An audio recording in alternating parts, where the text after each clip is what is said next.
మీ business మా ప్రచారం to advertise on iNews YouTube channel సంప్రదించవలసిన నంబర్ 7842323399.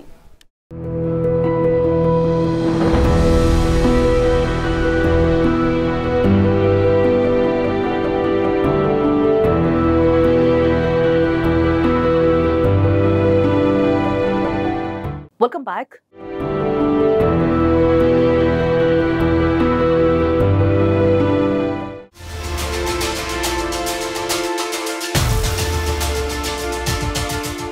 కొందరు డాక్టర్ సలహా మీద ప్రతిరోజు ఒక్క పెగ్గు తాగేస్తున్నామంటారు. మరికొందరేమో కేవలం 90 ml మాత్రమే తాగుతున్నాం కాబట్టి తమ ఆరోగ్యానికి డోకా లేదని అనుకుంటూ ఉంటారు. ఇక మోతాదు మించి తాగే వారికి కొదవే లేదు. ఎవరెంత తాగినా, ఎంత మితంగా తాగినా ప్రమాదం మాత్రం ఒకే స్థాయిలో ఉంటుందని తాజా అధ్యయనం తేల్చి చెప్పింది. కాబట్టి ఇకపై ఒక్క పెగ్గు తాగినా మీ ఆరోగ్యం దెబ్బతింటున్నట్టేనని గుర్తించాలంటున్నారు అధ్యయనకర్తలు. నిజానికి మద్యపానం మనిషి ఆరోగ్యానికి చాలా ప్రమాదకరం. లివర్ చెడిపోవడం, గుండె సమస్యలు, పక్షవాతం లాంటి ఎన్నో ప్రాణాంతక రుగ్మతలకు మద్యపానమే ప్రధాన కారణమని అంటున్నారు వైద్య నిపుణులు. చాలా మంది చెప్తున్నట్టుగా ఏ డాక్టరు ఆరోగ్యం కోసం రోజుకో పెగ్గు తాగమని సలహా ఇవ్వరు. అది కేవలం తాగేవారు తమకు తాము సర్ది చెప్పుకోవడమే అంటున్నారు. అయితే మద్యం అతిగా సేవించినా, మితంగా తాగిన సమస్య ఒకేలా ఉంటుంది. తాగడం మంచి పద్ధతి కాదని తాజా అధ్యయనాలు స్పష్టం చేస్తున్నాయి. మద్యపానం వల్ల సాధారణంగా మనిషిలో వెంటనే రక్తపోటు పెరుగుతుంది. ఈ అధిక రక్తపోటు క్రమంగా ప్రాణాంతక గుండెపోటు, బ్రెయిన్ స్ట్రోక్ కు దారితీస్తుంది. అతిగా మద్యం సేవించే వాళ్ళకే గాక మితంగా తాగే వాళ్ళకు కూడా ఈ ప్రమాదం పొంచి ఉంటుందని తాజా అధ్యయనాలు వెల్లడిస్తున్నాయి.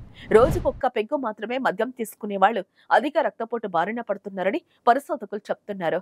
అమెరికా, దక్షిణ కొరియా, జపాన్ దేశాల్లో 19,000 మందిపై చేసిన 7 అధ్యయనాల్లో ఈ విషయం స్పష్టమైంది.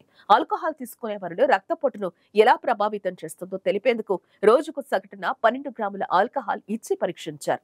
అంత తక్కువ తాగిన 5 సంవత్సరాల్లో వారిలో బీపీ ప్రమాద స్థాయిలో పెరిగిందని నిపుణులు తెలిపారు.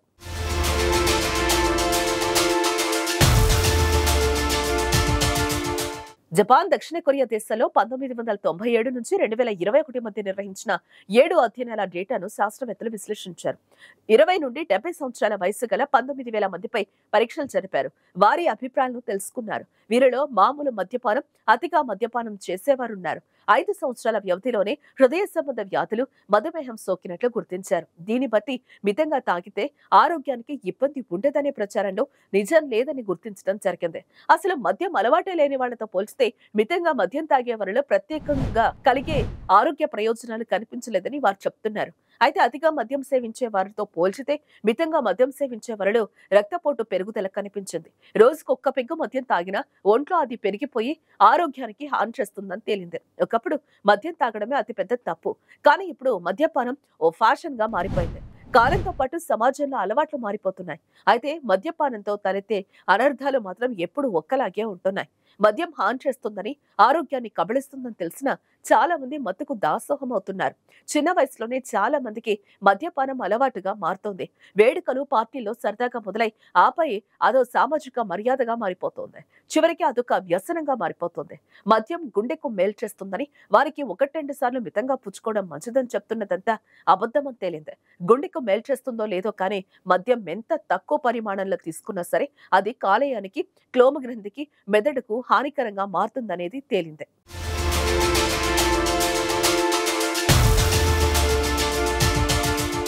మద్యం మితంగా తాగితే మంచిదనే ప్రచారం ఎందుకు వచ్చిందో కానీ అది సమాజానికి నష్టం కలిగిస్తోంది. దాన్ని చాలా మంది తమకు అనుగుణంగా మార్చుకుంటున్నారు. పైగా ఆల్కహాల్లో కొన్ని రకాలు మాత్రమే మంచివి కావని కూడా సర్ది చెప్తూ ఉంటారు. నిజానికి ఏ రకమైన మద్యమైనా సరే అది ఖచ్చితంగా మన ఆరోగ్యాన్ని కబళిస్తుందన్న విషయాన్ని గుర్తుంచుకోవాలంటున్నారు వైద్య నిపుణులు. మరో ముఖ్యమైన విషయం ఏంటంటే మద్యపానం వేరు, మద్యానికి బానిసవడం వేరు. బానిసవడం అంటే సబ్స్టెన్స్ యూజ్ డిజార్డర్ కింద పరిగణిస్తారు. మద్యానికి బానిస కావడం అనేది జరిగిన తర్వాత ఏ రోజైనా మద్యం తీసుకోకపోతే విత్డ్రాయల్ సిస్టమ్స్ కలుగుతూ ఉంటాయి. అంటే కాళ్ళు చేతులు వణకడం, ఉద్రేకం, కోపం రావటం, నిద్ర పట్టకపోవటం అంటే సమస్యలు వస్తాయి. వాటినే విత్డ్రాయల్ సింప్టమ్స్ అంటారు. మద్యానికి అలవాటు పడిన వాళ్ళు కొంతకాలానికి వారు రోజు తీసుకునే పరిమాణం కిక్కునివ్వదు. మరి కాస్త ఎక్కువ తీసుకుంటేనే తృప్తి కలుగుతుంది. అలా ఓ స్థాయికి ఆ పరిమాణం పెరిగాక ఎంత తాగినా వారికి కిక్కు ఉండదు. సరిగ్గా ఆ సమయంలోనే వారు అంతకు మించి కిక్కిచ్చే డ్రగ్స్ కు అలవాటు పడతారు. అంటే మద్యానికి అలవాటు పడిన వాళ్ళు కొన్నాళ్లకు డ్రగ్స్ కు ప్రమోట్ అవుతారన్నమాట. మద్యపానం అలవాటు విషయంలో ఎంతో నిగ్రహం పాటించాల్సి ఉంటుంది. అయితే అంతకు మించి ప్రభుత్వాలు మరింత ఎక్కువ బాధ్యతగా వ్యవహరించాల్సి ఉంటుంది. కానీ ఈ మధ్య కాలంలో ప్రభుత్వాలే జనానికి పోటీలు పడుతూ మద్యం తాగిస్తున్నారు. ఆ రకంగా వచ్చిన ఆదాయంతో ప్రభుత్వాలు నడుస్తూ ఉండటం అన్నది చాలా దారుణమైన విషయం. కఠినమైన ఆంక్షలు పెట్టి మద్యం సేవించటాన్ని నియంత్రించాల్సిన ప్రభుత్వాలే మద్యం అమ్మకాల్లో పోటీ పడుతూ ఉండటం విచారకరం అంటున్నారు విశ్లేషకులు. ఈ మార్పు మొదట ప్రభుత్వంలోనే రావాల్సిన అవసరం ఉందని చెప్తున్నారు నిపుణులు.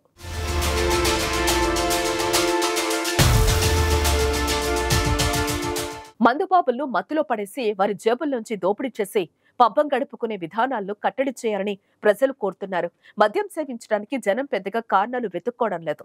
చదువులో మంచి ర్యాంక్ వచ్చినా, కొత్త జాబ్ వచ్చినా, కొత్తగా బైక్ ఉన్నా, కొత్తింట్లోకి మారినా, ప్రమోషన్ వచ్చినా, ఇంట్లో ఏదైనా జరగరానిది జరిగినా మద్యం ఒడిలోకి జారుకుని సేద తీరే ఆలోచనలు చేస్తున్నారు.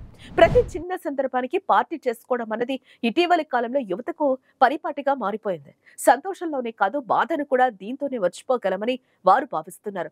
ఎక్కడో ఓ చోట సంతోషంలో సోషల్ డ్రింక్ కింద ఆరంభమయ్యే ఆల్కహాల్ సేవనం మెల్లమెల్లగా అలవాటుగా మారి మన నరనరాల్లోకి చొచ్చుకుపోయి వదిలించుకోలేని వ్యసనంగా మారిపోతుంది. అక్కడి నుంచి ఆరోగ్యం దెబ్బతినడం మొదలవుతుంది. ఆ స్టేజ్ లోనే అనారోగ్యం గుప్పిట్లో చిక్కుకున్నట్టేనని భావించాలి. ఏ దురలవాటునైనా దాని ప్రభావం మొదట శరీరంపై కనిపించి ఆ తర్వాత మెదడు పనితీరుపై ప్రభావం చూపిస్తుంది. మద్యపానం కూడా అంతే. ఆల్కహాల్ వల్ల ప్రత్యక్షంగా కంటి చూపులో, జ్ఞాపక శక్తిలో కొన్ని మార్పులు చోటు చేసుకుంటూ ఉన్నాయి. మెదడులోని నాడీ వ్యవస్థను మద్యపానం ప్రభావితం చేస్తుంది. ఎక్కువగా ఆల్కహాల్ తీసుకునే వారి మాటపై నియంత్రణ కోల్పోతారు. ఈ అలవాటుకు సామాజిక పరమైన అనుమతి ఉండదు కాబట్టి ఆ వ్యక్తికి సంబంధించిన వ్యక్తిత్వపరమైన లోపాలు కనిపించడం మొదలవుతుంది.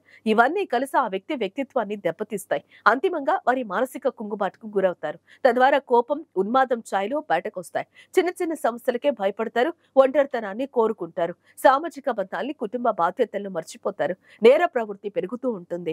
ఏ తర్వాత చెప్పొచ్చేది ఏంటంటే మద్యపానం అన్ని విధాలుగా మనిషికి నష్టమే చేస్తుంది.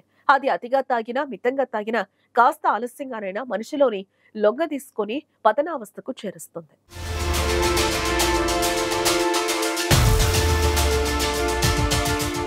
మరో చిన్న బ్రేక్ తీసుకుందాం. బ్రేక్ తర్వాత ఈ నెప్లో మరో అంశం చూద్దాం. Stay with us.